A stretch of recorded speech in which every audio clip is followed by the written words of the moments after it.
Rabbis, Rabbot, Maharat, Rabbaniot, esteemed supporters and friends, it is once again my honor and privilege to welcome you all to Yeshivat Maharat's 7th ordination ceremony.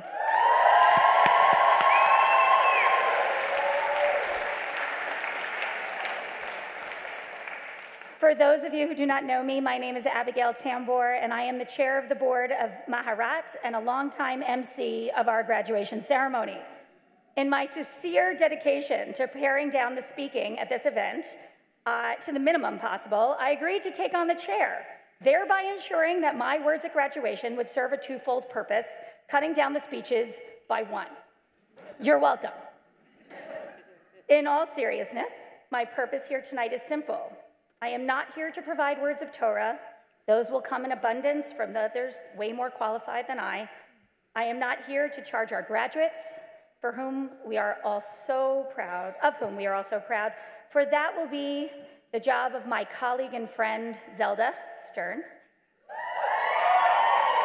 And no one will do it better than she. And I, therefore, am here to tell you about the state of our union and to let you know that our little yeshiva is going very strong. After tonight, we will have 34 women working out in the field with Orthodox ordination.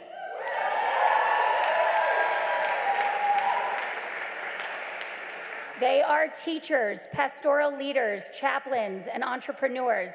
They are reaching more and more people every day and sharing their Torah with the world. Every year we celebrate with awe and gratitude as the multitude, the revava that we envisioned becomes more of a reality. I am thrilled to report that the yeshiva is also on strong financial and organizational ground. With many thanks to my predecessor, Ariel Groveman-Wiener, and her extraordinary work with Rabba Sarah, we have continued to secure new institutional funding for our programs and transition our loyal donor base to multi-year giving, helping us think creatively and constructively about our programming and our future. We are extremely gratified by our most recent grants from the Jim Joseph Foundation and the estate of Hilda and Seymour Kessler and their faith in our vision. We envisioned our annual campaign this year, launching our Rivava campaign with great success. We continue to work towards better systems of recruitment and community engagement, letting people out there know that we are here, what we do, and about our vision of an orthodoxy that is inclusive, warm, and inviting. One that welcomes Torah others, one that welcomes anyone who has Torah to share, and a desire to live a life steeped in our multifaceted tradition. We have succeeded in putting women's leadership on the agenda. It is now a focal point of the communal conversation. Where this conversation will lead is still yet to be determined. That we have strong partners in YCT, the IRF, Hillel, and so many schools and synagogues across the country and the world makes our work feel all the more fitting and right. We are moving towards a more righteous and just communal leadership structure.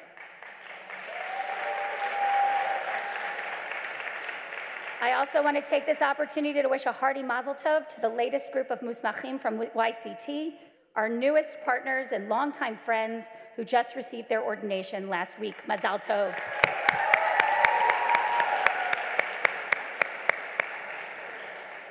And my last job here tonight is to introduce someone who truly needs no introduction, certainly not within these walls.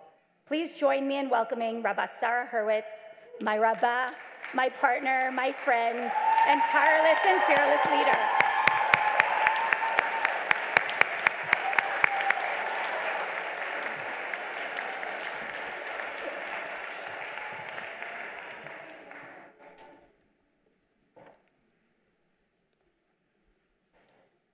Thank you, Abigail. It's been a pleasure and an honor to work with you. This has been the year of Hagba, of lifting up the Torah. Last year, I announced the inauguration of Maharat Synagogue Skills Class in honor of past board chair Ariel Grobman-Wiener, taught by the talented Rabbi Wendy Amsalem. Rabbi Wendy took our students through the halachic source material for the many rituals we perform in synagogues, like receiving aliyot, gabaying, and hagba. Then using the Sefer Torah that we just officially welcomed into our space, gifted to us by Tova Reich. And please read the story of our Torah in your programs on your seats, of course, under the stewardship with Rav Avi. We practiced those skills. You see, it's our philosophy that whether women perform these rituals on a daily or weekly basis or not, they must know them and experience them. And so we all practiced doing Hagba. Then, in our first ever pre-bat mitzvah literacy program, our new Torah was used once again to teach 5th and 6th grade girls about the rituals that they are taught to revere and love. And then they too, with tremendous enthusiasm, practice doing Hagba. It occurs to me that the ritual of Hagba is an apt metaphor to capture the achievements that we are celebrating here tonight. You see, the origin of Hagba can be found in the book of Nehemiah. After the Jewish people returned from the Babylonian exile, they experienced a religious revival where Ezra read from the Torah, after which it says, Yivtach Ezra ha-sefer le'enei kol ha'am. Ezra opened the book in the sight of all the people. In our 10th year, Maharat and the community writ large is also experiencing a religious revival of sorts. Not so long ago, the Torah was only lifted, studied, and the laws within were only practiced by men. Women were not found in religious public spaces. Today, the Jewish revival is in no small part due to the influx of women's voices who study it, teach it, and shape it.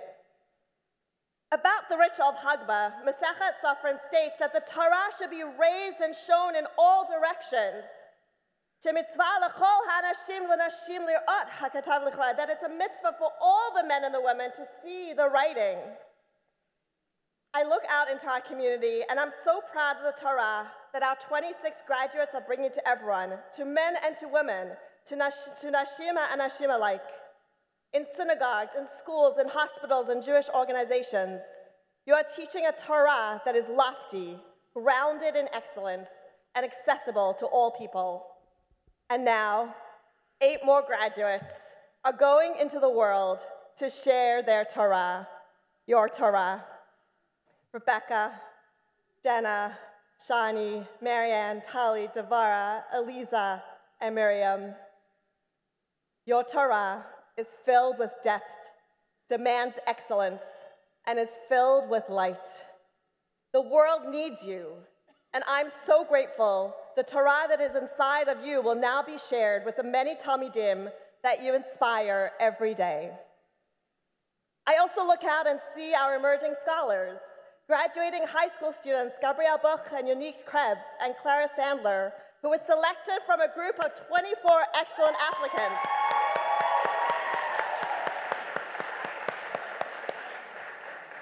For their dedication and commitment to Torah leadership and spiritual growth.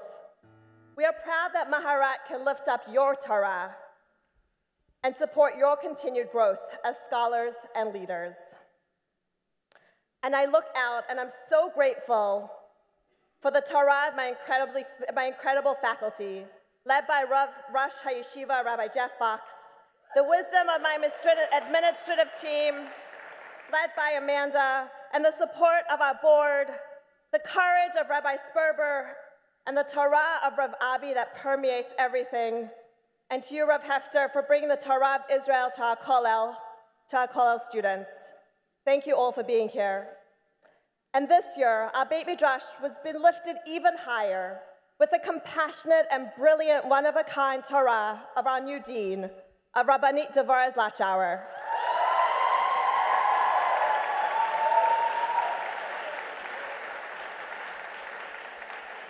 You have all lifted me and this institution and taken it to greater heights.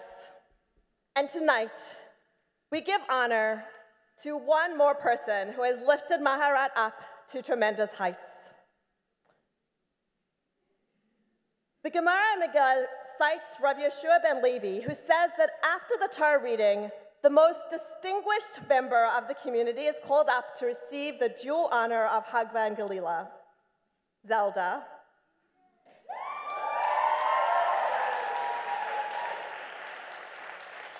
If the students and graduates of Maharat represent our Torah in all its diversity and spiritual depth, you, Zelda, are the Magbiya. You are the person who lifts them up. Now, we know that Ashkenazim lift up the scrolls at the end of the Torah reading service, while Sephardim lift the Torah before the reading even begins. The Sephardi custom is fascinating, implying that the person doing Hagba must have the vision and foresight to lift up the Torah before the story, before the words have even been heard. Like the Sephardi custom of lifting the Torah early, you, Zelda, had the vision and foresight before the story of Maharat had been told to elevate our students by helping them cede their positions, ensuring that money would never be the excuse that a synagogue or an institution gives to not hire women with smicha. You recognize that communities may need help as they too are taking a risk to create positions for women in clergy.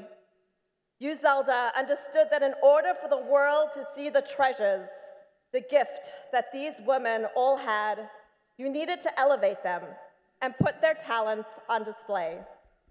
You have so far helped create and subsidize positions for 12 or more graduates, many of whom are here in your honor. And you've ensured that they're paid appropriately. You knew that the funding must be time limited so that after a few years, communities would need to take on the full responsibility for supporting women in clergy positions. Because of you, Zelda, countless people have been impacted by Maharat. I've heard members say that people could no longer imagine their synagogue without female clergy because of the work you did.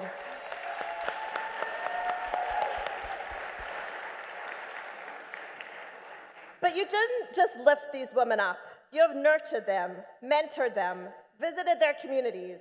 You have celebrated their accomplishments and cried with them in their challenges.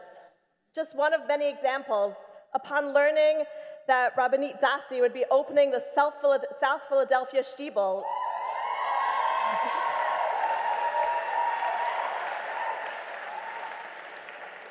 you used your own Philadelphia connections on her behalf, even inviting her to join you as your guest at a local yeshiva high school dinner, though it was only days after the end of Shloshim for Stanley, Zichron Livracha, when you weren't sure you wanted to attend such a public event. You rose to the occasion so as not to miss the opportunity to introduce Dasi in person to potential local supporters and congregants. And Zelda, you have let us, your extended family of Maharat, lift you up as well. We have been so blessed to witness your and Stanley's fairy tale relationship. You let us in, standing next to you, as we watched him slowly leave this world, with the same grace, dignity, and kindness which he lived his life. Stanley was your greatest champion, lifting you up as you committed over the years to lift us up. The love and care that our students and your fellow board members feel for you is captured in a book of letters that have been gathered, and I will present it to you right here in just a few moments. I'm a Farshim teach that the person who lifts the Torah raises not just a scroll, but elevates all who are present. Zelda, the work you have done in our community has elevated all of us. I'm personally so grateful for your mentorship, for your ability to see what others could not, for the ways in which you have lifted not only our graduates, students, board, and countless community members who have been inspired by Maharat, but how you have lifted me up as well. So friends, I want to ask everybody to please rise as I call our Magbia up to offer words of bracha that will surely lift our students up even higher as they go on their way. Ta'amud, Zelda Rachel Bat Melcha Devorah V'Svi Hirsch HaMagbia.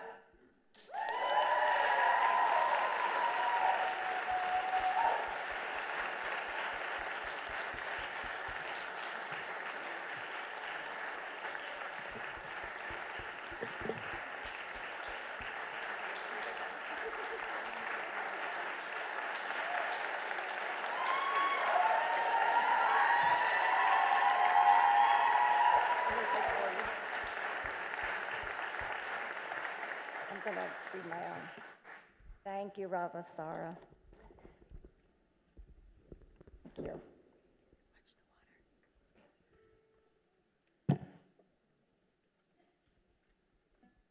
A little over 10 years ago, Rabba Sarah Hurwitz asked to meet with me to discuss funding for a yeshiva she and Rabbi Abi Weiss wanted to create. We met at my apartment where Rabba Sarah explained their dream of creating this yeshiva. Yeshiva which would educate, ordain, and prepare Orthodox Jewish women to serve in communities throughout the world. After listening for a while, I said, I don't know if this is going to work out. Friends, this is not what a visionary and fundraiser wants to hear. No. Rabba Sarah asked, why isn't it going to work out? So I explained.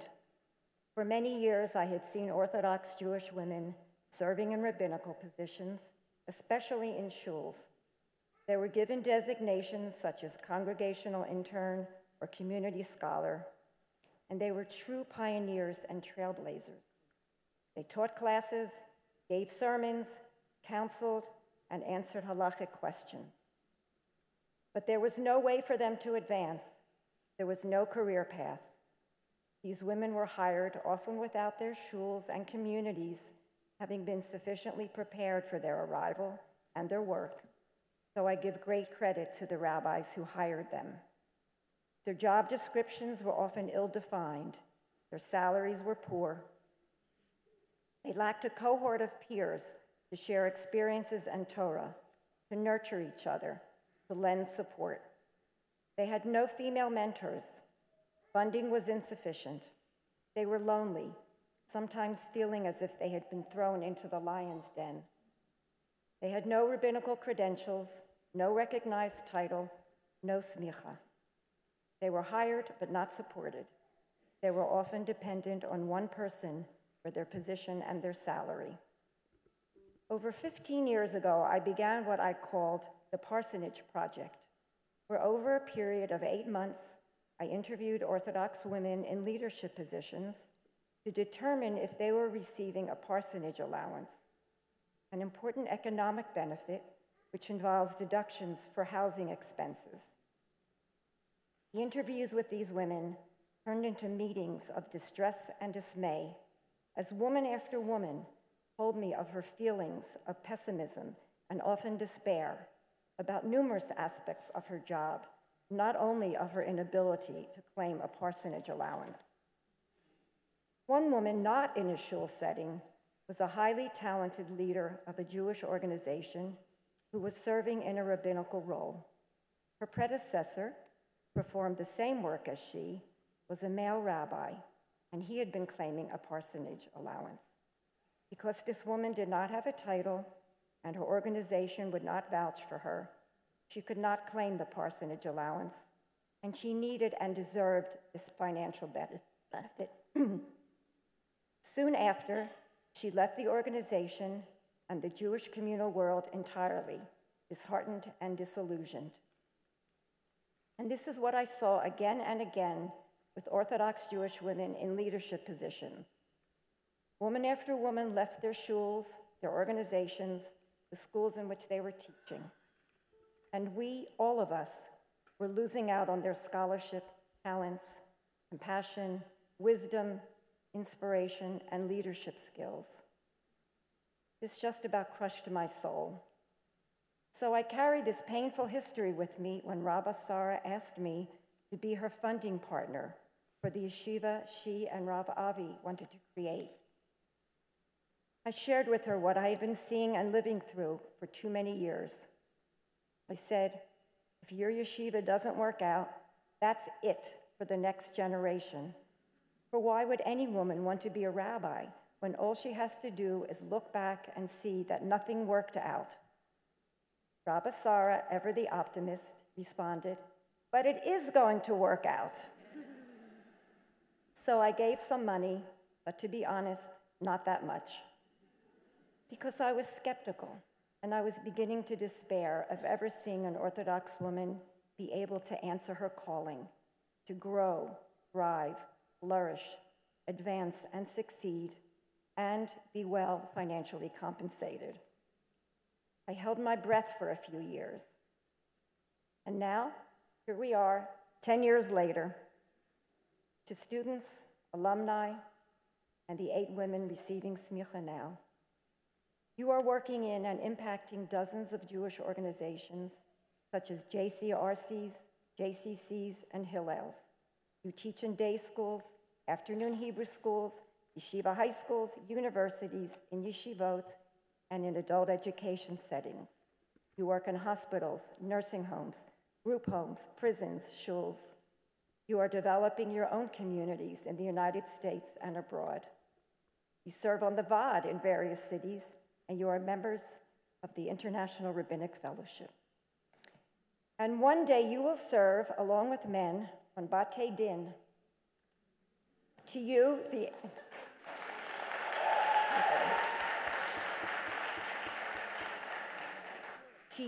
8 women now graduating. Because of Yeshivat Maharat, you are credentialed. You have a title, one of your choosing. You have Semikha.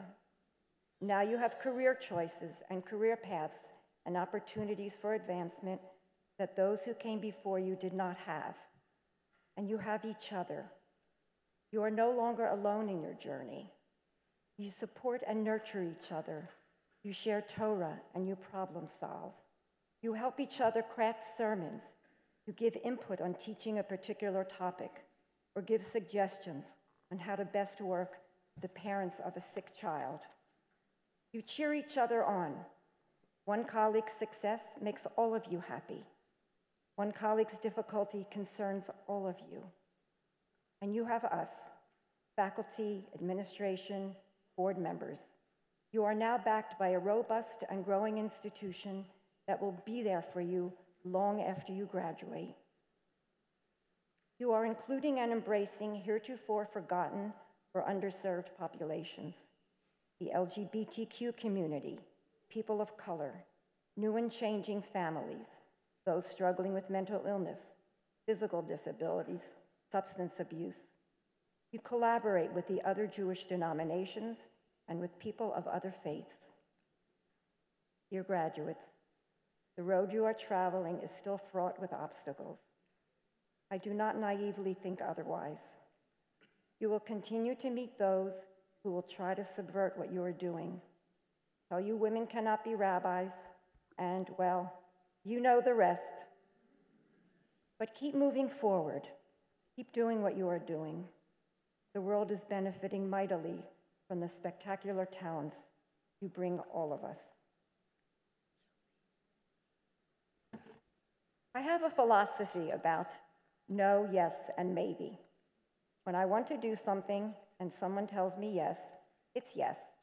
When someone tells me maybe, well, that's a yes too. And when someone tells me no, well, that is a maybe.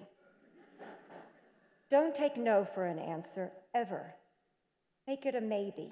Keep pushing, and keep your wonderful sense of humor. Keep doing God's holy work for the sake of all of us, for the sake of a better world, the kind of world in which you and we and all future generations want to live. Yeshivat Maharat has helped fulfill your dreams, but you, all of you, have fulfilled a long-held dream of mine, that someday Orthodox women would be ordained.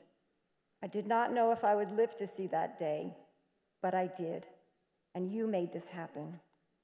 We are all so very lucky to be part of making history. My sweet husband, Stanley Rosenzweig, of blessed memory, always referred to God as she. A few weeks before he died, he and I were blessed to have some special visitors while he was in hospice. Rabbanit Devorah Zlotchower, Dean of Yeshivat Maharat, and Rabba Wendy Amsalem and Rabba Yafa Epstein, alumni of Yeshivat Maharat, Yeshivat Maharat. As Stanley was talking about God and the feminine, a question occurred to me, and so I asked my husband, do you think Moshiach will be a woman? In his usual thoughtful way, he paused and reflected and said, will Moshiach be a woman? I don't know, but if she is, she for sure went to Yeshivat Maharat.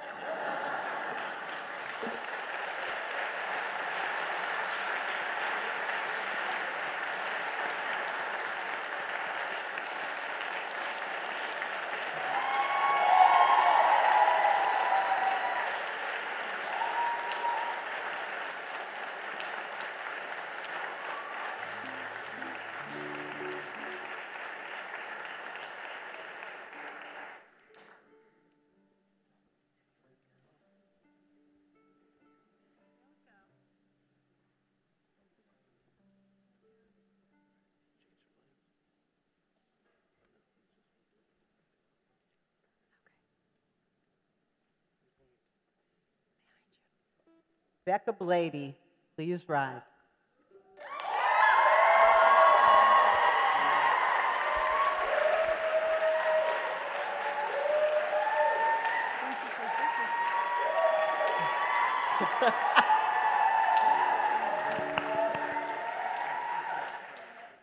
Achosenu atayi lalfe revava.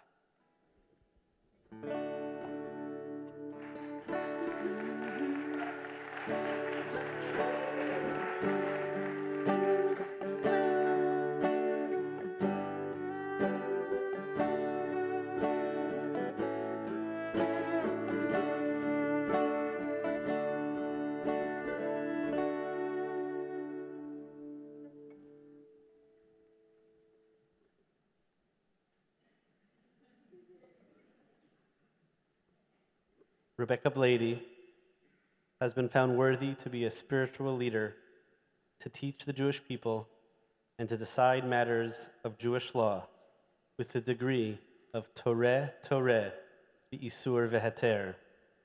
Esther Rivka bat Yehudit v'Tzvi Hersh HaKohen nimtza'a ruhuya lihiyot manhiga ruchanit lehorot livnei v'livnot Yisrael al kein samchinan ota bismicha umuteret livsok b'inyanei halacha al pi Toreh v'Isur v'Heter.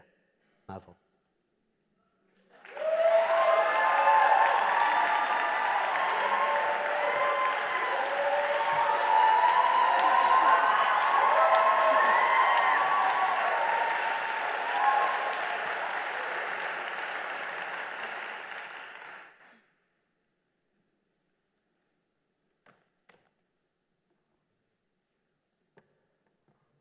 I dedicate this moment to the people who believed in me, who granted me the courage and freedom to do something hard, to be a part of something crazy, to be a pioneer. Thank you for empowering me. Now it's my turn to empower others. Just a month ago, I sat at my computer in my apartment in Berlin, Germany, surrounded by members of my community who joined me to live stream the moment this Semikha cloth was signed here in New York. As my colleagues in New York were singing in celebration, my colleagues in Berlin suddenly changed the tune, and they began singing with full, empowered enthusiasm a song that we in the Berlin community love, a song whose lyrics come from the book of Eicha, Hashivenu Hashem Elecha v'nashuva, Chadesh Yameinu Kekedem. Return us, Hashem, to you, and we will return. Renew our days as before. And just like that, the song of a Jewish community once considered old and gone and illiterate became the song of the moment. Their voices were heard all the way here in Riverdale. I stand before you today prepared to activate and mobilize the fringe, the parts of the community that the majority has written off as different, weird, or too out of the box to accommodate, to advocate for every Jewish story. We live in an era of intersectional activism. We must not let this value pass us by. The biggest risk to this entire project would be failing to advocate for others who, like us once upon a time, could not become spiritual leaders. The Midrash tells us that the words Chadesh Yameinu Kekedem ought to remind us of Adam HaRishon, specifically, the moment God drove him out and stationed him east of Eden, Mikedem Legan Eden. What we truly yearn for, as we beg God to renew ourselves, to renew our days, is a return to the first diaspora.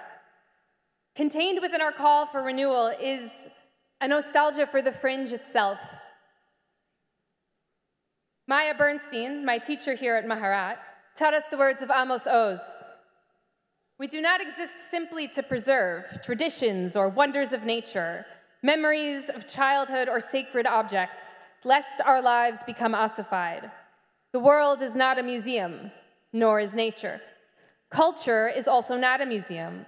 It is permitted to touch, to move closer, to remove, to move away, to alter, and to leave our stamp. Touch the rock, touch society. Thank you.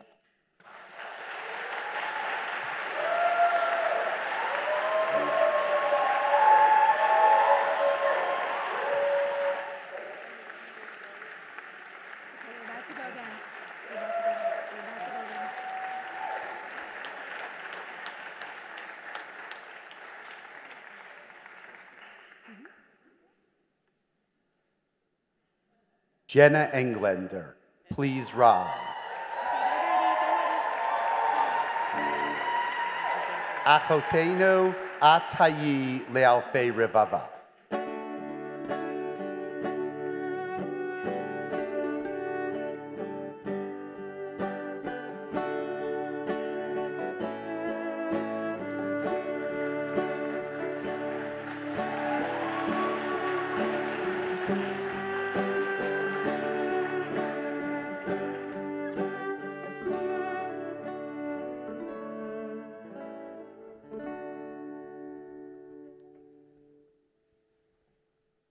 Jenna Englender has been found worthy to be a spiritual leader, to teach the Jewish people and decide matters of Jewish law, with a degree of Torah be'isur v'heter. Chana bat Simcha v'Carol nimtza'a ro'ya liot manhiga rochanit laharat livnei lavanot Israel al kain samchinan ota b'smicha moteret livsot ba'inei halacha al pi Torah be'isur v'heter.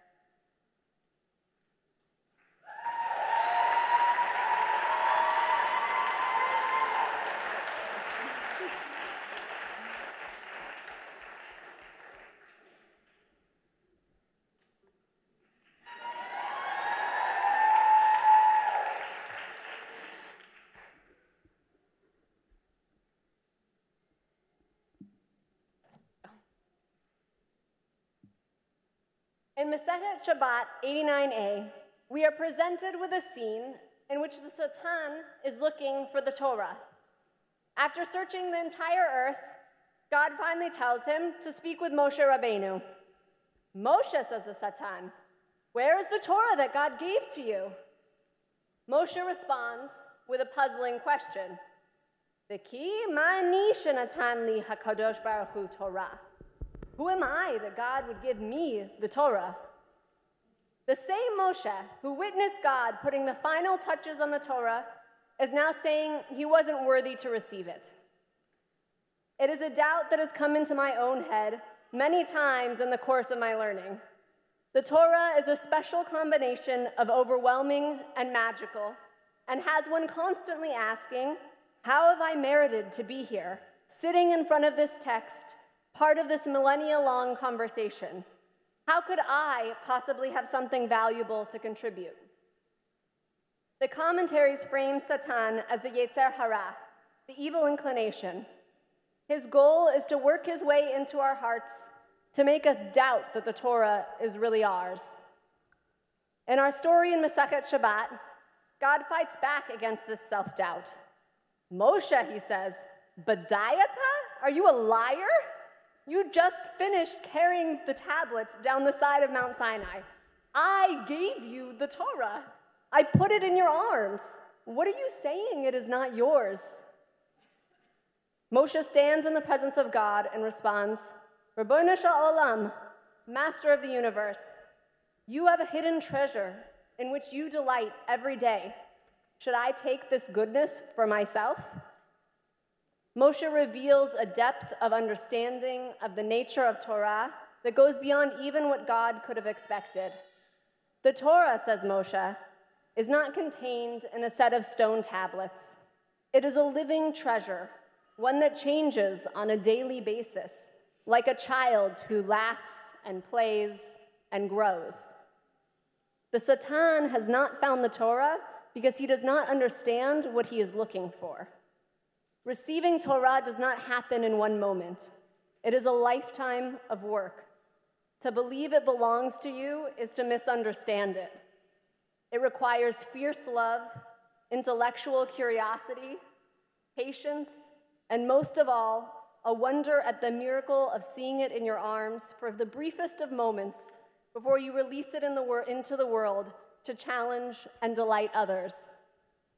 I pray that I merit to see Torah when it is in front of me, that I may give it voice when I can, and teach others to do the same. I pray that each of us continues to receive the Torah, to see ourselves as worthy of being in its presence, and most of all, to delight in it.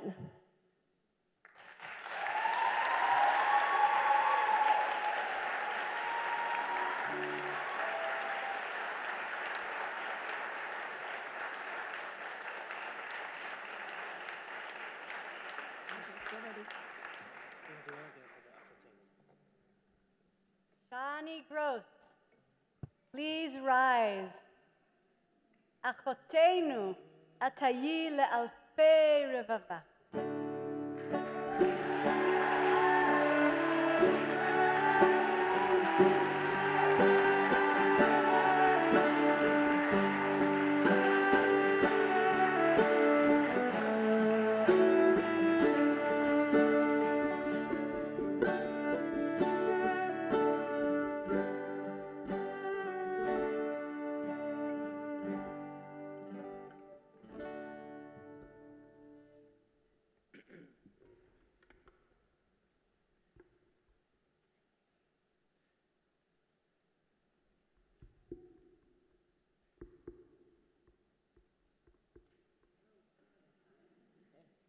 Shani grows to be a spiritual leader, to teach the Jewish people to decide matters of Jewish law with a degree of Torah b'Isur v'Heter.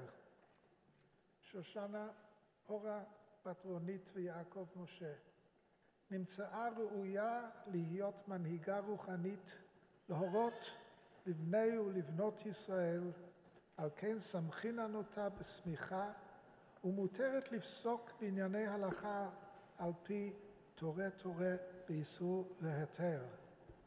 Mazal tov.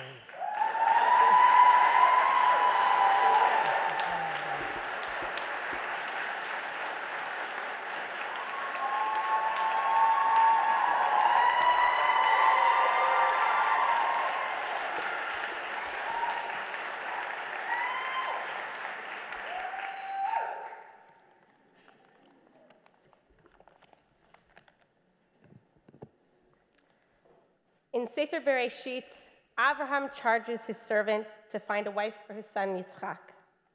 The servant travels to Abraham's homeland and, watching the women drawing water from a well, devises a test. He'll ask a woman for a drink of water for only himself, but if she agrees to draw water for both him and his camels, she will be God's chosen partner for Yitzchak. Rivka, as we know, passes this test with flying colors. She draws water not only for him and his camels, but ad im kilu lishtot, until they could drink no more. But why should this have been the test? How does this show that Rivka was indeed a worthy partner for Yitzchak? To answer this question, let's examine this scene from Rivka's perspective. Carrying water for an entire family is back-breaking work. Suddenly, she is approached by a stranger who asks for a drink. If she agrees, she will likely have to add many more trips to her already difficult journey. It would be easy for Rivka to just say no. It would certainly be commendable to do what the servant asked and let him drink. It would take extraordinary character to offer water for both him and his camels. But Rivka goes beyond the extraordinary, beyond even what the servant could imagine. She says yes, and.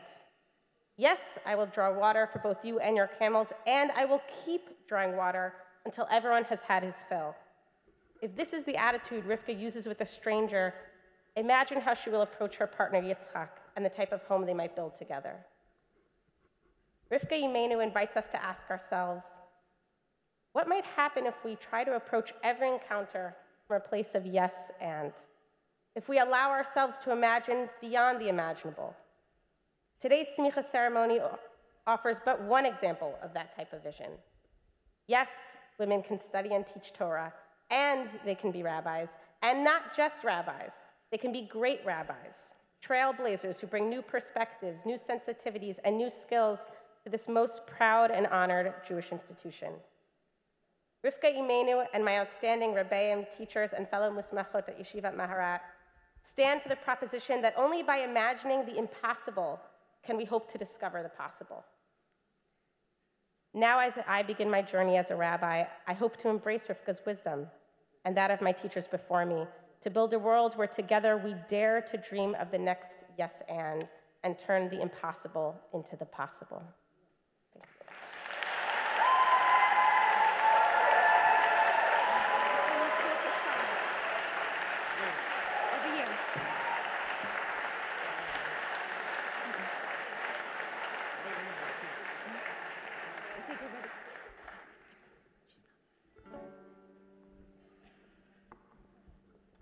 Marianne, Novak, please rise.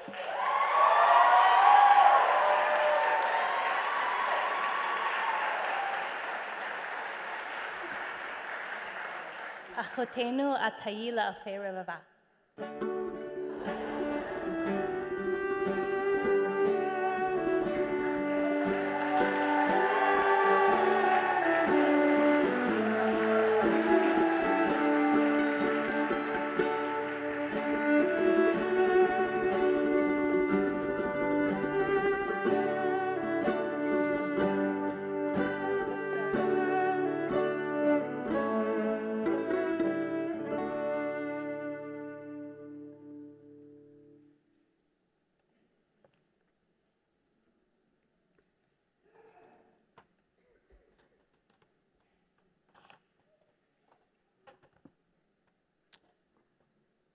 Marianne Novak has been found worthy to be a spiritual leader,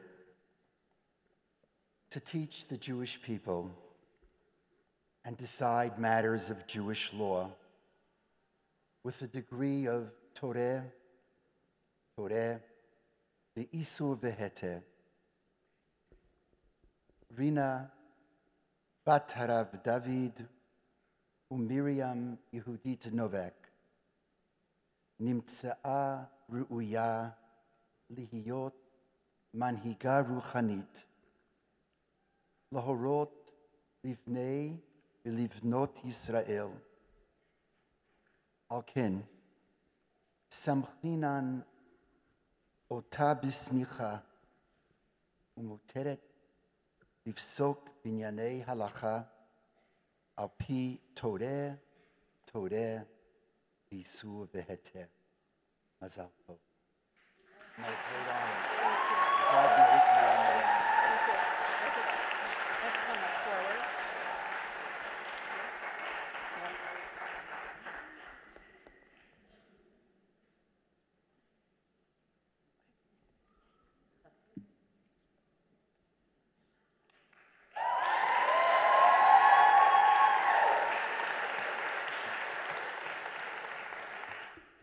What you are doing is revolutionary.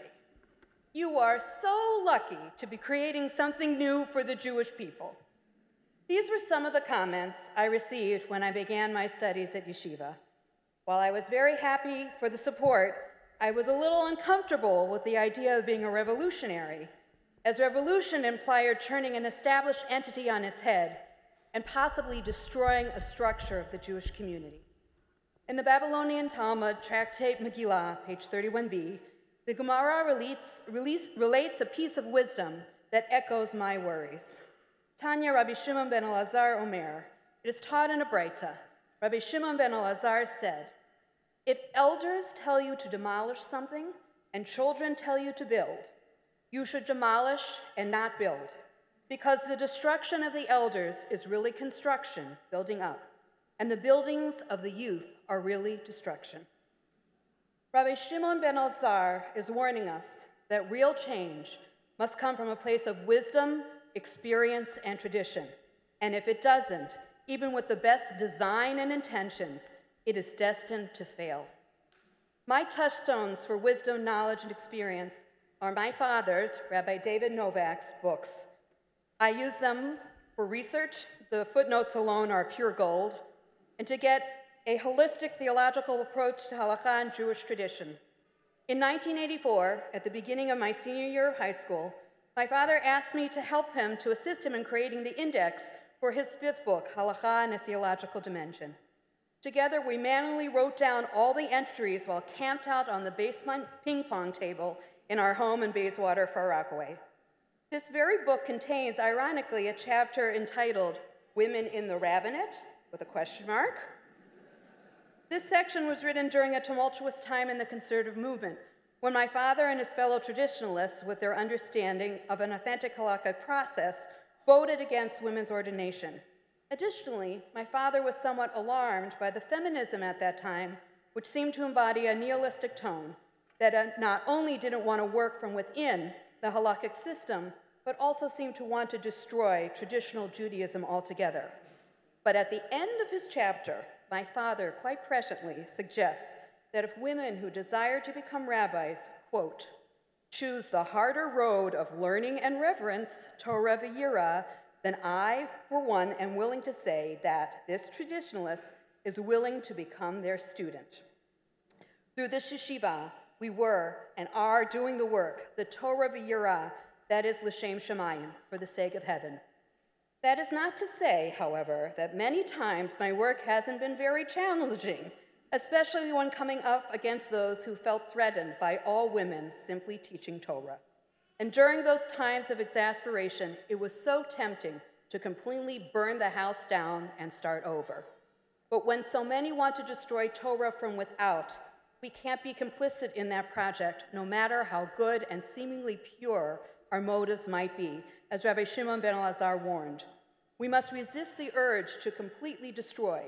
For destruction we can be sure of, but rebuilding, sadly, we cannot.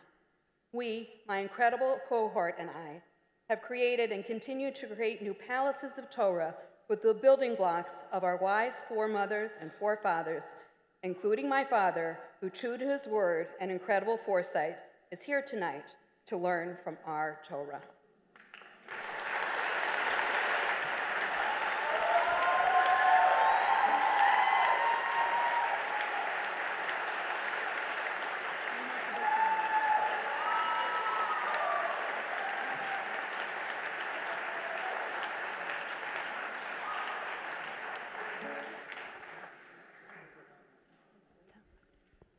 Tali, Schaum, Broder, please rise.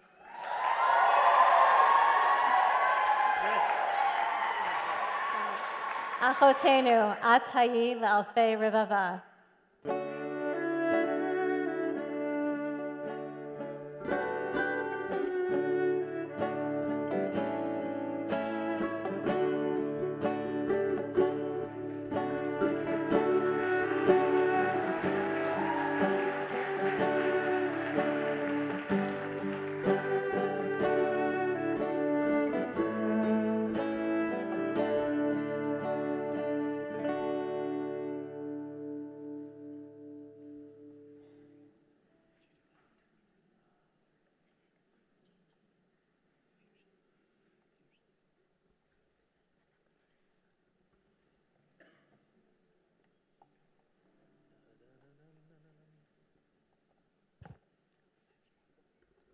Tali, Schaum, Broder has been found worthy to be a spiritual leader,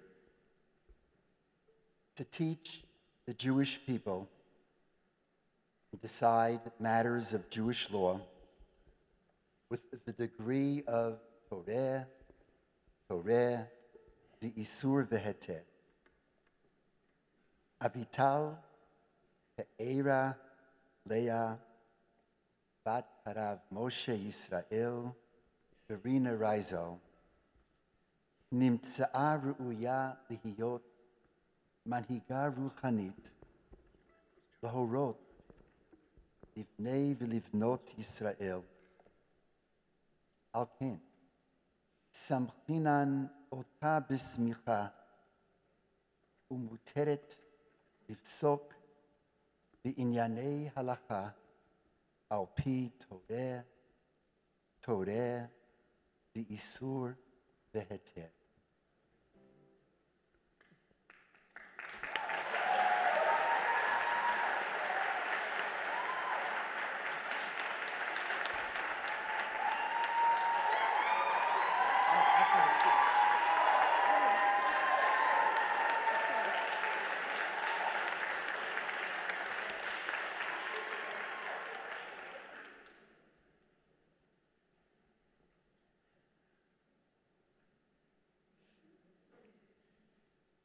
The Talmud in Brachot, page 34b, states, Amar Rabbi Chia bar Abba, Le'olam yitpalel Adam b'bayit, sheyesh bo chalonot, shne'amar chavin ptichan le. Rabbi Chia bar Abba says, a person should always pray in a home that has windows, quoting the verse in Daniel that says his windows were open, facing Jerusalem. The Shulchan Aruch codifies this into law and learns from here that just like a home, the Beit Knesset needs to have windows also. The Beit Knesset, like a home, is a refuge, a sanctuary. It is a place of prayer, intimacy, and of relationship, a place of introspection and reflection.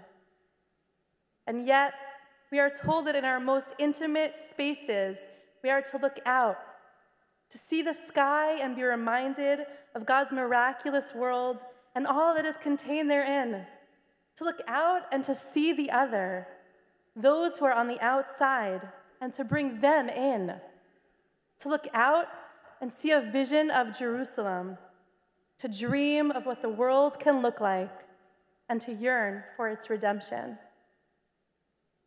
The home that gave me my foundation, my family's home here in Riverdale, was a home steeped in Torah, a home of deep and loving relationships and quiet spirituality that also looked outward and brought others in to share Torah, loving kindness, and powerful prayer, always always yearning for Jerusalem. And it was here, within this other Bayit, this Beit Knesset, my second home, in this sanctuary with its large glass windows, that I saw a rabbi and community with the values of reaching out to others in compassion, to our fellow Jews, and to all inhabitants of this world, looking outward towards heaven, towards the Jewish community, towards Medinat Yisrael, and Kol Yoshvei Tevel.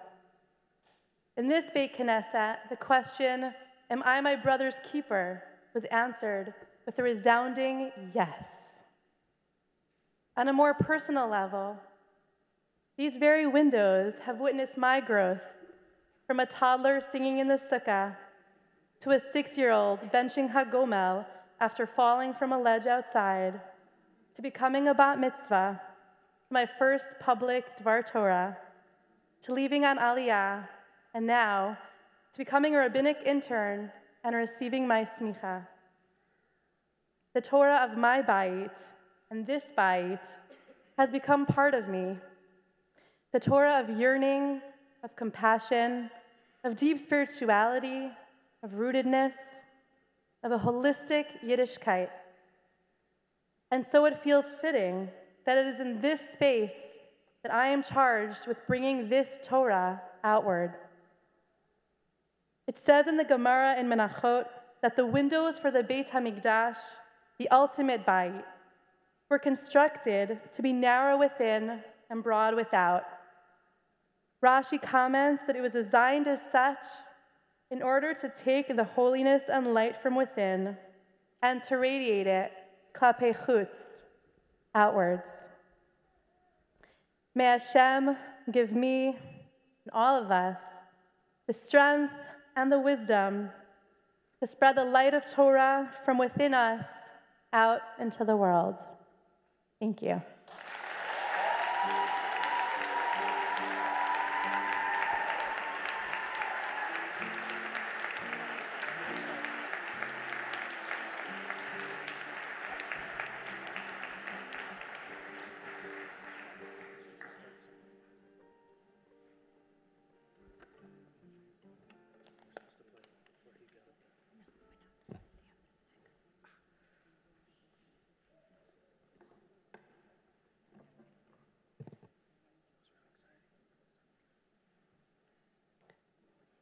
"100 years ago, on May 21st, 1919, the proposed amendment passed the House.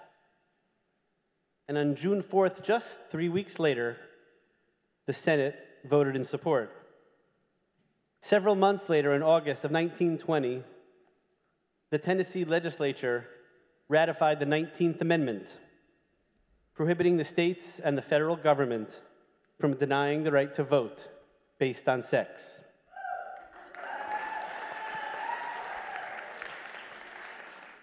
The Tennessee legislature was deadlocked, 48-48, when Harry Byrne walked in with his red rose signifying his opposition. However, just as they were calling the vote, he discovered a note from his mom. Phoebe Ensminger Byrne tucked inside his jacket pocket. In it, she prodded him. "Harry, be a good boy and vote for ratification." It was his vote that tipped the legislature and ultimately passed the 19th Amendment. How does change happen? Sometimes we rabbis like to imagine that change comes from a great psak or a tshuva or an article or a shir or some grand gesture. However, most of the time, change happens not only from the Susan B. Anthonys of the world, but with the help of a private letter from a mother to her son tucked inside his jacket pocket. The Gemara actually tells us the secret of how to move the community forward, ever so gently, playing with the first phrase of the second paragraph of the Shema, V'haya im shamoa tishma'u. Picking up on the double language, im shamoa tishma'u. If you certainly or carefully listen, the rabbis teach us, im shamoa bayashan. If you listen carefully to the old, tishma b'chadash. You will come to understand the new. Allow me to interpret this phrase a bit creatively. Im shamoa bayashan, if you listen carefully to the tradition, listen to our Masorah. Tishma b'chadash, you will come to understand anew, and perhaps even create anew. Tonight, we celebrate 8 amazing individuals who bring quiet change through their ability to listen to the tradition and hear voices that were not so prominent in the past. Blady.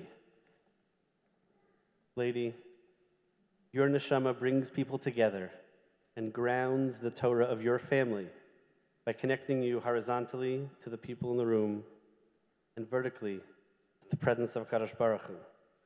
Simply setting up shop in Berlin without making any radical public declarations, you subtly change the rabbinic landscape for a community that is spiritually hungry for your Torah. I have no doubt that your anxiety is smiling down in the amazing work that you, together with Jeremy and Hindi, have already begun. Blady, im shamoa bayashan, tishma b'chadash. Jenna Englender. Your religious journey is a model for how people can chart a course, work hard, and reach their goals. You have a built-in spiritual GPS that keeps your moral compass pointed in just the right direction. Jenna, you understand what it means to be both a part of a broader community and a leader within your chevra. You, Rav Sam and Maya, have so much to offer the great city of Detroit. May you continue to be blessed to show us all the right path. Jenna Englender, im shamoa bayashan, tishma b'chadash. Shani Gross, you are a natural leader and bring joy to all that you do. Pardes is so lucky to have you, and I have no doubt that your current and future students will grow in ways that you can't even imagine. They will also impact you in ways that you might find surprising. You understand that the process is often as important as the product, respecting all the voices in the room and making sure everyone has a seat at the table. As you, together with Chaim, Ilan, and Avon, make your way back to the West Coast, we all know that the Bay Area's gain is Riverdale and Maharat's loss. Shani Gross, im shamoa bayashan, tishma b'chadash. Marianne Novak, you understand what it means to be there for your community, for your family, and for yourself. Over these 4 years, you pushed us to be our best selves in different ways because you wanted to learn more Torah. This past year in Teaneck, you simply showed up and taught and modeled what it means to be a professional. You did not need or frankly want to be in the Jewish standard because you understand that change happens one sermon, one shiur, one Dvar Torah at a time. You hear the voices in our tradition that others sometimes want to ignore, and you make us all listen. Marianne Novak, im shamoa bayashan, tishma b'chadash. Tali, Schaum, Broder, you have been the anchor of our Beit Midrash these past years. There's never a sfas emes far from your reach.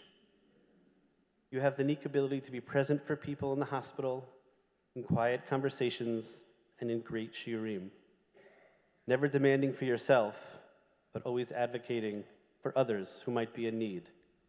The Bayit is your spiritual home, even as your heart yearns for Eretz Yisrael.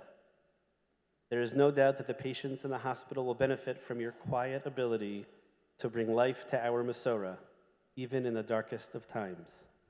Tali, Schaum, Broder, im shamoa bayashan, tishma b'chadash. We are blessed this year to also be graduating 3 members of our advanced Kollel executive ordination track. These are women who have been learning and teaching Torah for many years. They'll be receiving their klafim in just a few moments. Dr. Devorah Schoenfeld, you teach and live a Torah that never stops asking questions and never stops growing. Your ability to teach non-Jews about the Jewish community and the Jewish world about Christianity is quite unique. You are almost never the first person to speak up in shiur, but after you ask a question, the direction of class always changes.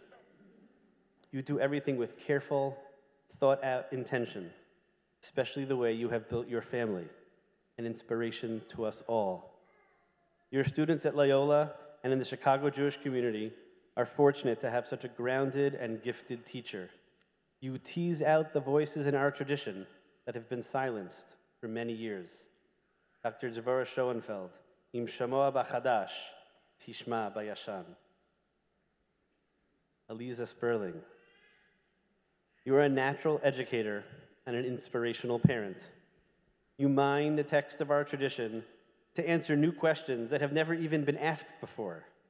You search for serious, deep, and honest Torah. You bring to the Kollel an appreciation of order and seder. You can already appreciate the way in which halacha is made with building blocks, one stacked on the other, bringing more nuanced and complex understanding with each step you take. Your rigorous commitment to hearing different voices will lift up the many who have had no champion. Aliza Sperling, Im Shamoa B'Chadash, Tishma B'Yashan. Dr. Miriam Udel, you always seem to have just the right words. Your poetry, together with your scholarship, enlivens every classroom that you are a part of, whether as professor or as student. Your deep human insight into the emotional needs of those around you serves you as you mentor so many. The Yiddish that you bring to life as part of our Masorah, or perhaps our Masorah, that you mine for a special kind of Torah. The tender came back to pick you up, and you jumped aboard with 2 feet. Dr. Miriam Udel, Im Shamoa B'Yashan, Tishma B'Chadash. Dear Musmakhot, may you be blessed to find your voice, your contribution, your humble letter tucked into the pocket of just the right person. Mazal Tov and congratulations to the Maharat Musmakhot of 2019.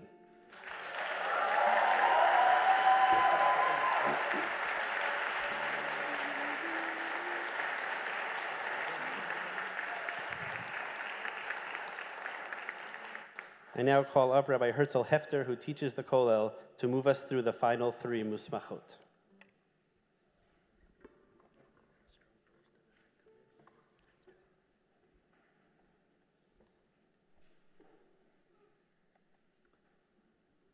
Dr. Devorah Schoenfeld, please step forward. Achotenu at tihi alfei revava.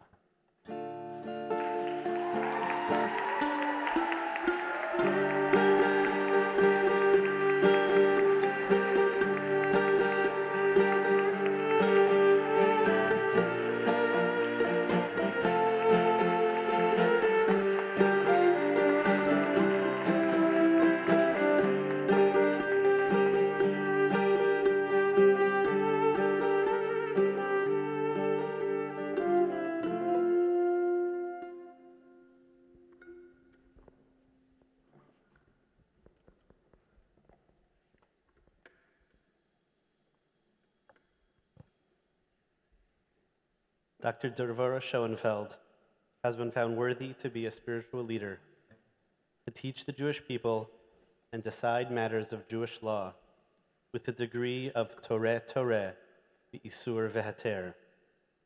Devorah Ruth bat Rivka Yehudit v'Shimon Leib, nimtza'a rehuya lihiyot manhiga ruchanit, lahorot livnei ulivnot Yisrael, al kein samchinan ota b'smicha, umuteret lifsok b'inyanei halacha, al pi Torah v'Isur v'Heter.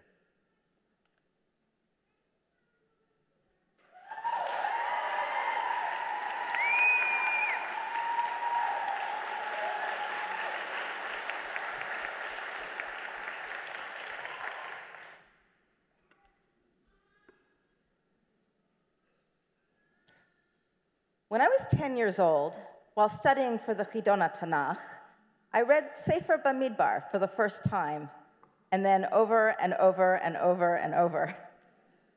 It exposed me to many halachot, some unfamiliar, some confusing, but with one consistent message throughout that ended up guiding the rest of my life.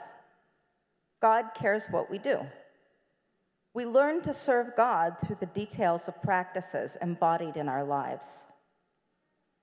When a non-Jew asked Hillel to teach him all of Torah on one foot, Hillel replied, "What is hateful to you, do not do to your neighbor. Now go study." In these few words, we see some of the most important lessons of Torah. God cares what we do. How we treat each other matters. And the work of figuring out what that means requires true self-understanding, deep respect for the other, and authentic knowledge of Torah that can only be found when you study. On Shavuot, when we receive the revelation of the Torah, we also read Megillat Ruth, which is a story of how it looks when the details of practices described in the Torah become ways to show chesed, love and kindness for each other.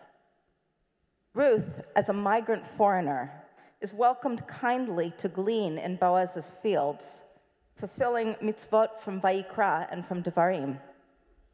When Ruth willingly chooses Boaz, their relationship, which in some ways is a form of the mitzvah of Yibum, becomes what he describes as an act of chesed, not just from him to her, but from her to him. There is a kind of redemption in this book, but it is practical and concrete. The redemption of land, which we are asked in Vayikra to do for any family that loses their land. At the center of all of this embodied kindness is the complex, multifaceted relationship between Ruth and Naomi. And this relationship is, among other things, a relationship between teacher and student. Gemara Yevamot describes Naomi in the role of a rabbi teaching Ruth for conversion, instructing her in the 613 mitzvot which Ruth eagerly accepts from her teacher. In the rest of Ruth's story, we see the chesed with which she lives the Torah that Naomi taught her. Naomi, like Hillel, found a way to teach Torah in which care for the other and details of practice are all bound together. It is my honor to stand in the tradition of Naomi and of Hillel, of those who teach Torah inside the Jewish world and out of it, to Jews and to non-Jews, and to people still seeking their path. It is my honor to be among those who teach the Torah of love expressed through constant practice. Blessed is God who has brought me to this time.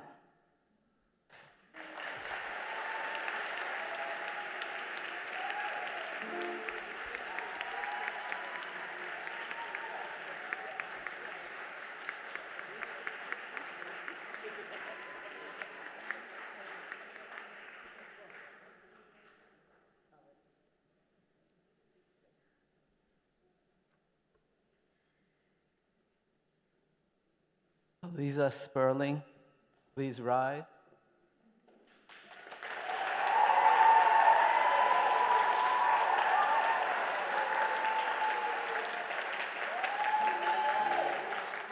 Achotenu atayi la'alfei revava.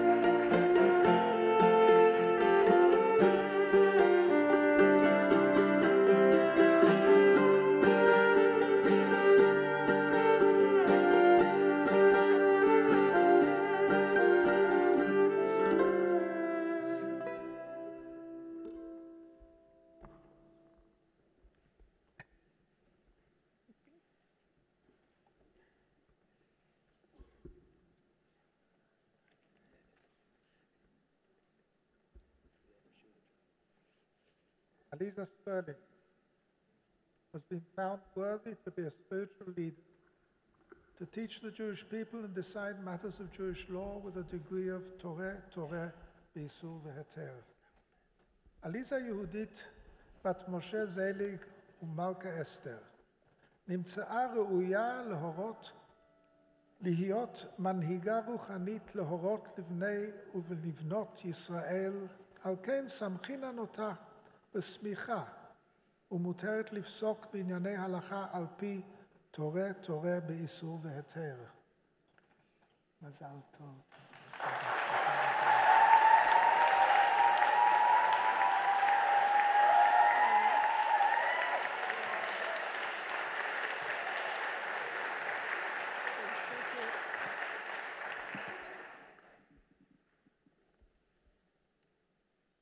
Our forefather Yaakov has just left his home.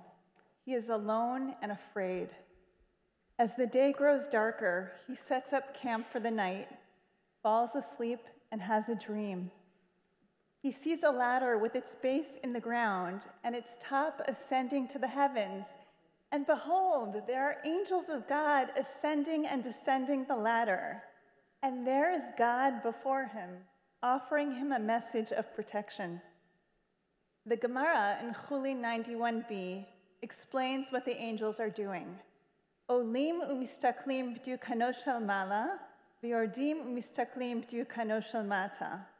The angels go up the ladder to see the image of Yaakov as it is engraved on God's throne of glory, and then descend to earth to see Yaakov as he is now. In heaven, they see the image of a perfect, holy Yaakov. Then they come down the ladder, and they see Yaakov as he is at this moment, someone who has just deceived his father and brother, stolen the blessing, and arrived at a mountain of God without even sensing its holiness. Bereshit Rabba comments, up above they found his picture engraved as Israel glorifying God. They came down and found him fast asleep. The angels are so bothered by the difference between what Yaakov could be and what he is that they wish to harm him. But God protects the sleeping Yaakov.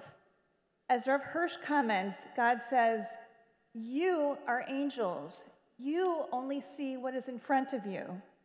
But I am Yud-He Vav-He, the God who is beyond time. I was, I am, and I will be. I see the Yaakov who is lying there, but I also see in the person sleeping below who he can be in the future. Many of the women here have had dreams that seemed all but impossible. We wanted to be Talmidot Chachamim, wise and deeply learned. We saw the opportunities that were available to men to advance their Torah learning, and we cried over the chasm between where we were and where we wanted to be. And then we experienced the power of Yud-He Vav-He in our own lives, the God who sees beyond where we are to where we will be and helps us reach our potential. We merited to live in a time when passionate, committed leaders started building institutions of higher learning for women, like Maharat, so that we could begin to access the Torah scholarship we had dreamed of. Throughout my life, I have also tried to build ladders, to teach and provide opportunities for others to experience the great joy of Torah learning. Their obstacles may be that they did not grow up studying Torah, or that they were taught in a way that felt destructive or dismissive of who they were, or that they had physical differences, or that as girls and women, there were no structures in place for them to advance in their studies. I am grateful to build ladders for them as others have built ladders for me. Baruch Shechayanu v'kiyamanu v'gianu lazman hazeh. Thank you.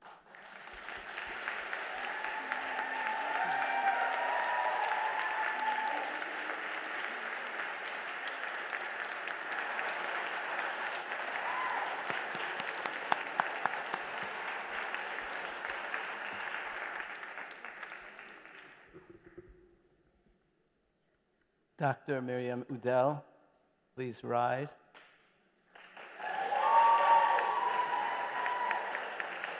Achotenu at heyi la'alfei revava.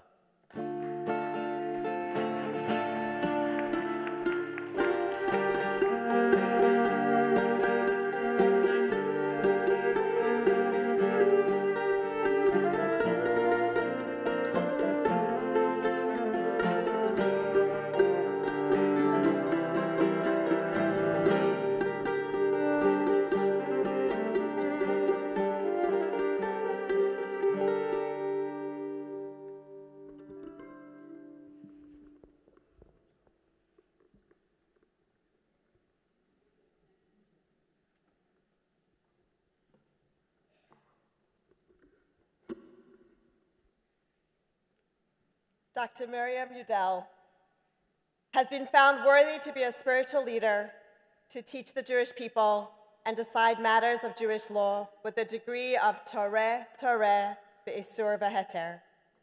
Miriam bat Eliyahu v'chana Rina, nimtza'a ru'iyah lehayot menhiga ruchanit, l'harat livnei u'levanot Yisrael, al kein samchinan ota b'smicha, moteret livsok be'enei halacha, al pi Torah, Be'isur v'heter.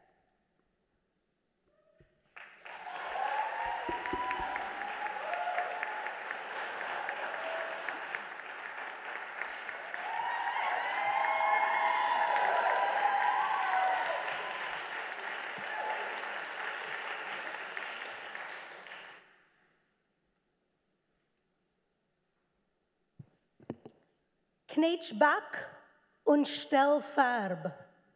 Literally, pinch your cheek and put in some color. That's Yiddish for woman up.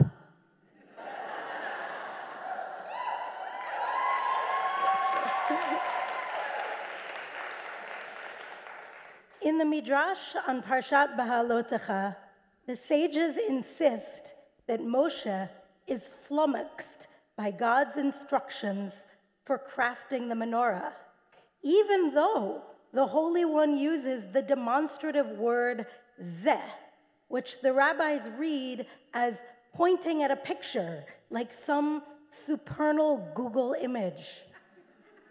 Yet after several failed attempts, when Moshe is thoroughly frustrated, Betzalel, effortlessly, it seems, crafts the perfect vessel. An incredulous Moshe marvels, Betzalel, you must have been standing in the shadow of God, Betzalel, when the Holy One showed me how to make it.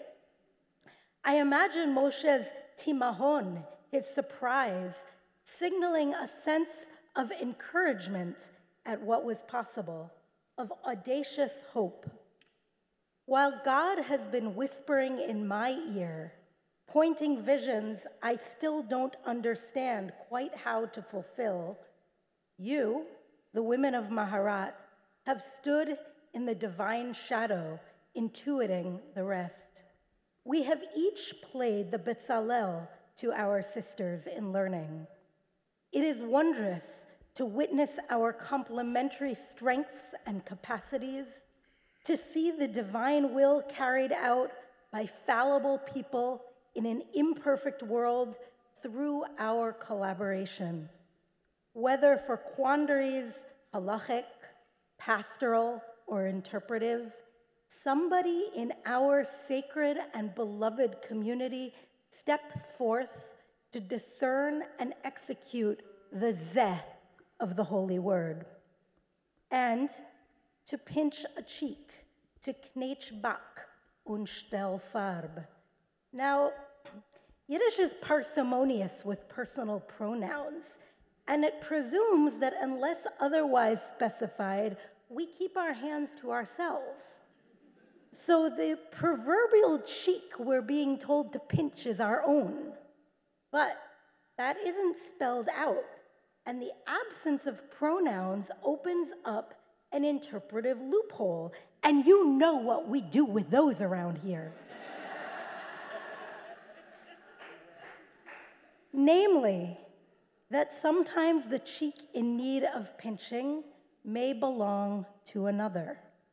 Maharat is a place of actual hugs and metaphorical knetches. We bolster each other's courage, dismantling imposter syndrome one conversation at a time. This encouragement is itself a sacred task. After all, shame is pallor. To humiliate others is to be malbin panim, to drain the color, the lifeblood from their faces. When we pinch each other's cheeks, we refuse shame and claim the honor of the Torah that we learn and teach. Seeing the current and future Musmakhot, including those whose bat mitzvah might still be ahead of them, gazing out at all of you who have shown up tonight to encourage us in our work. I feel the enlivening rush of blood to my cheeks. I feel sanguine on behalf of the Jewish people, for I know that together we can craft the holy vessels that our community so desperately needs. Thank you.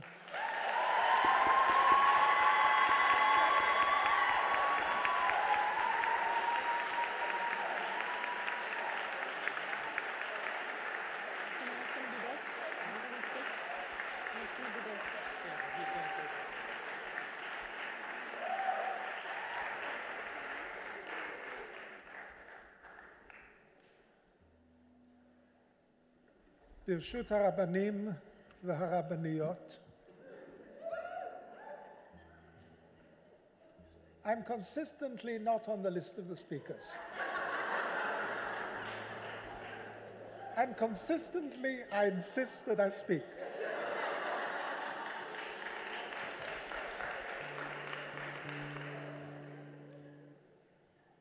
I have a word for this wonderful cohort of extraordinary women. In this week's Parsha,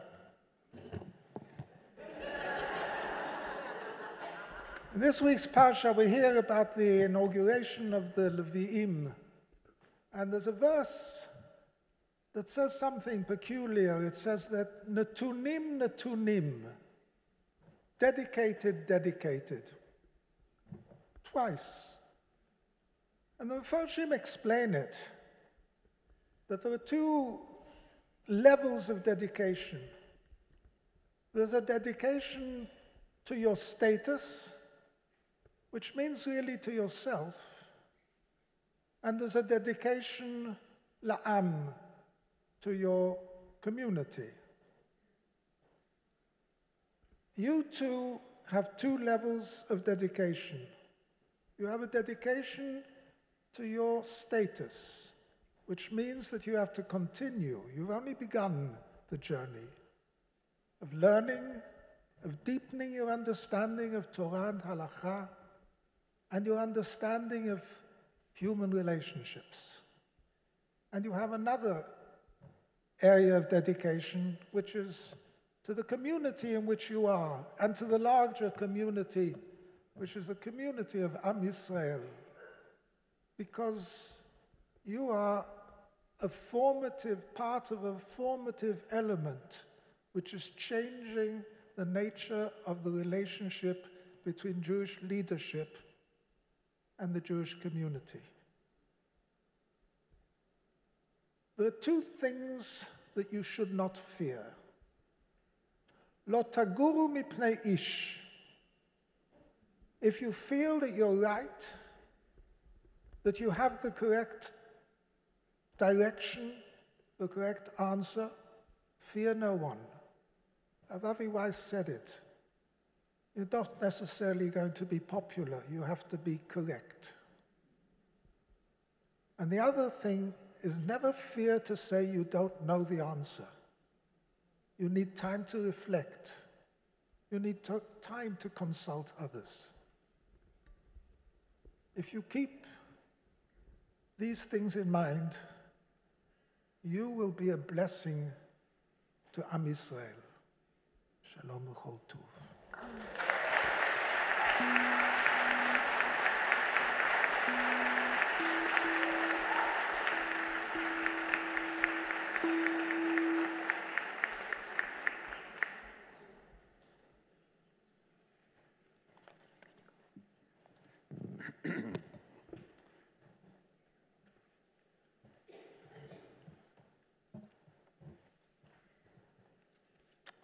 Birshut, Rabba Sarah, the great Rabba Sarah.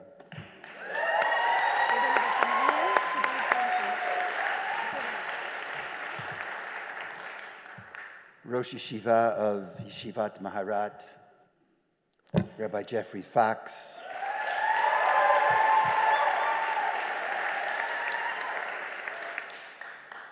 how blessed we are with Dean Devorah's lot shower.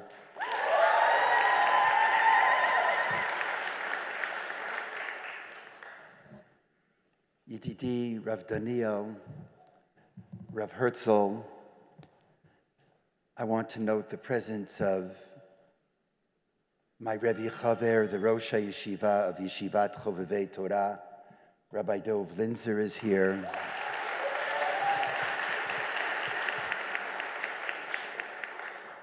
And the president of the International Rabbinic Fellowship, Rabbi Natty Helfgott.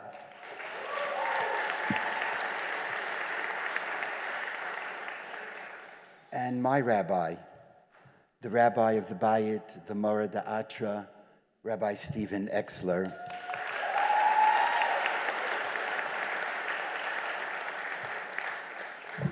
Yitz and Blue.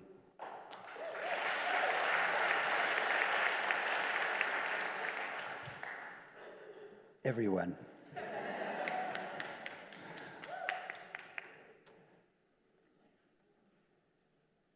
This is a tricky mic, so I'm not sure I'm getting it right. Do the best I can. At moments of greatest joy, we break a glass. And so, even as we celebrate this Chag HaSmicha, we remember Congregation Tree of Life in Pittsburgh. We remember the Chabad in San Diego.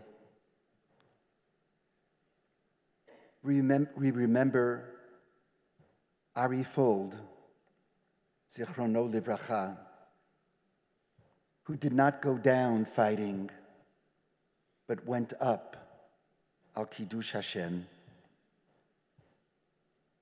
We remember our Muslim brethren in New Zealand and Christian brethren in Sri Lanka, and resolve in solidarity with Medinat Yisrael and Tzva Haganah Yisrael to do all we can to fix the broken pieces. This is a moment when I believe we all feel so uplifted. A moment when we can experience that added word we recite during the Yamim Noraim, a moment that is not only le'ela, but le'ela u'le'ela. Higher and higher, le'ela u'le'ela, mikol birichata v'shirata, le'ela u'le'ela, mikol birichata v'shirata.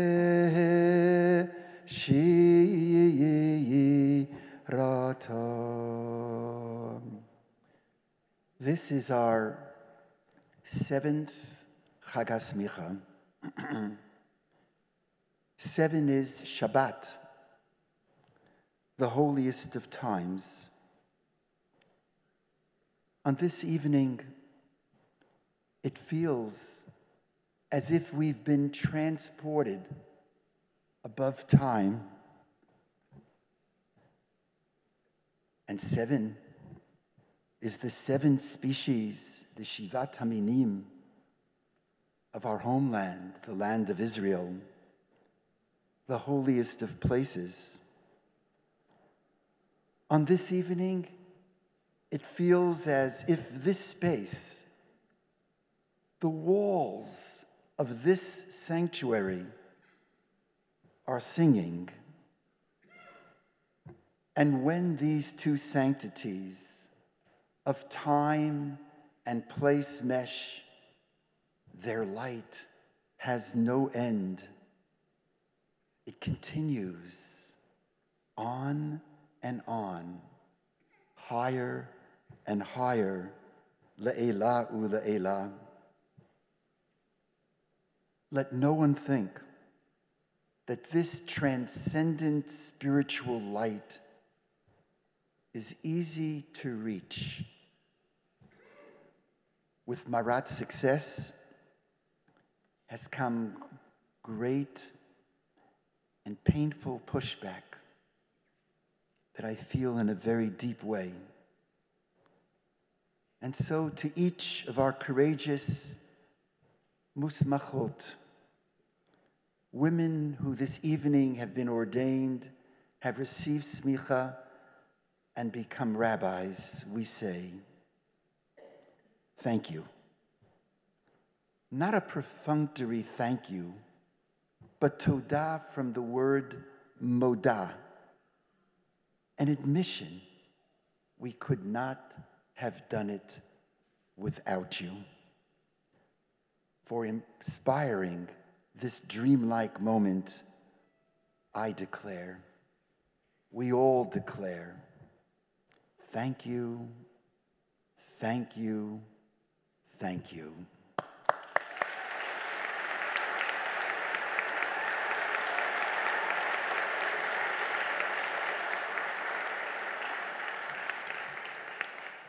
On a very personal level, this Chag HaSmicha has special meaning.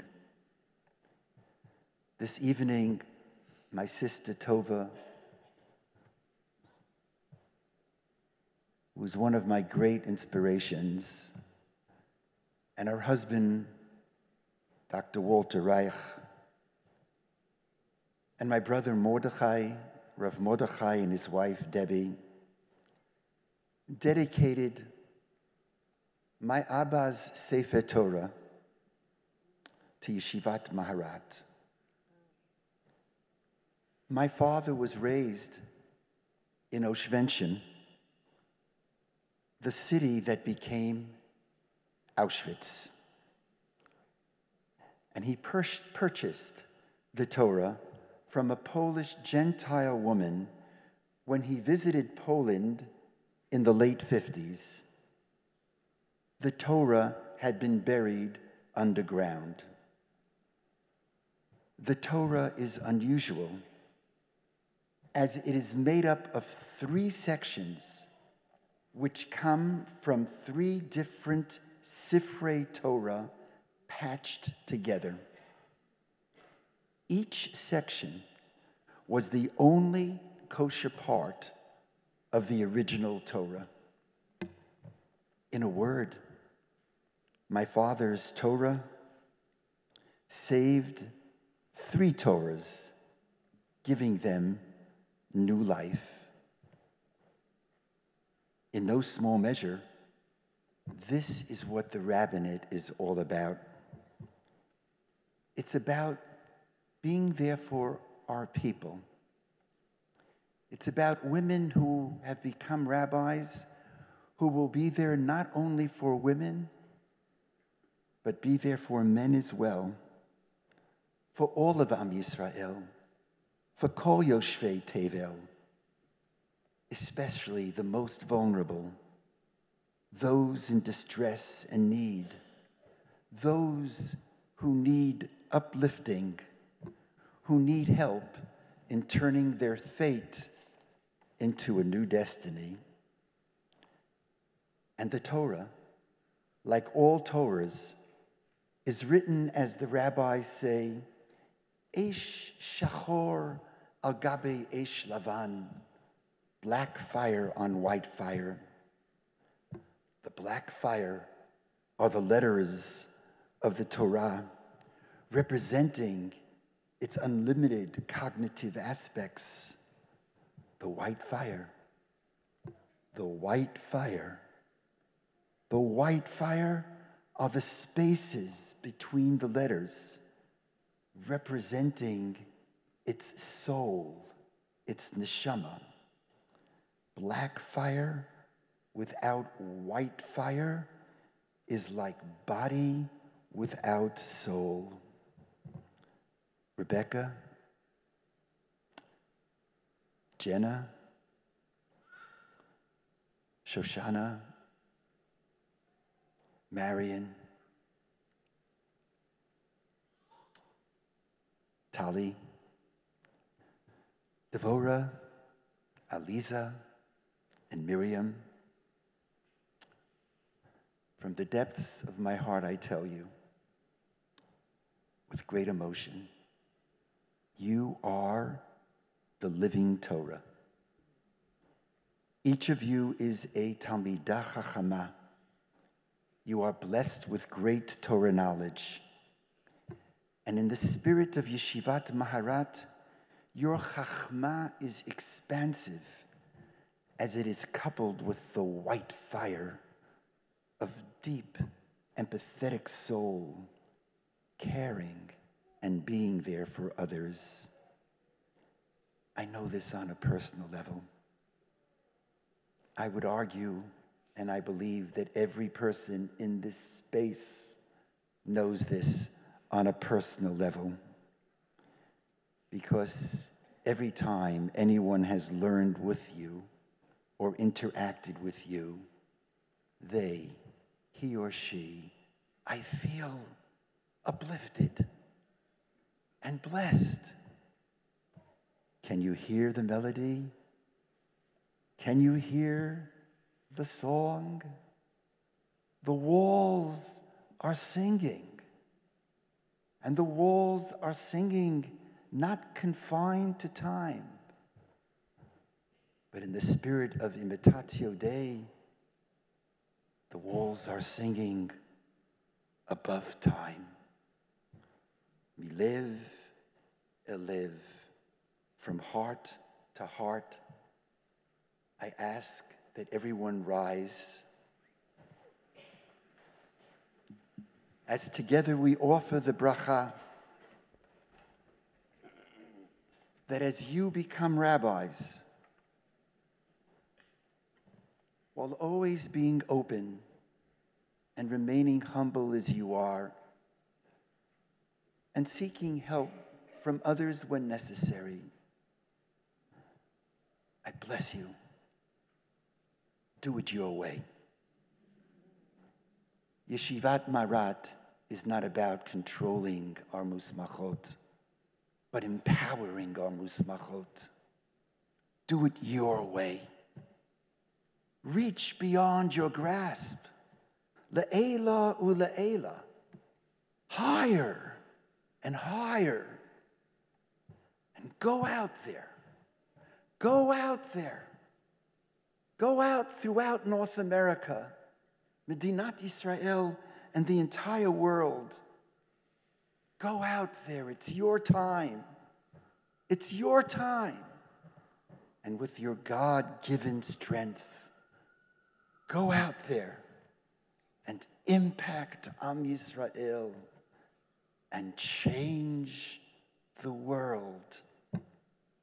Impact Am Yisrael and change the world. Ivdu et Hashem b'sim, Ivdu et Hashem bo lefanav birnana lefanav bir. Join me, everyone. Ivdu et Hashem b'simcha, Ivdu et Hashem b'simcha bo lefanav birnana lefanav birnana. Hey la la la la la la la. La la la la la la la la la la la la.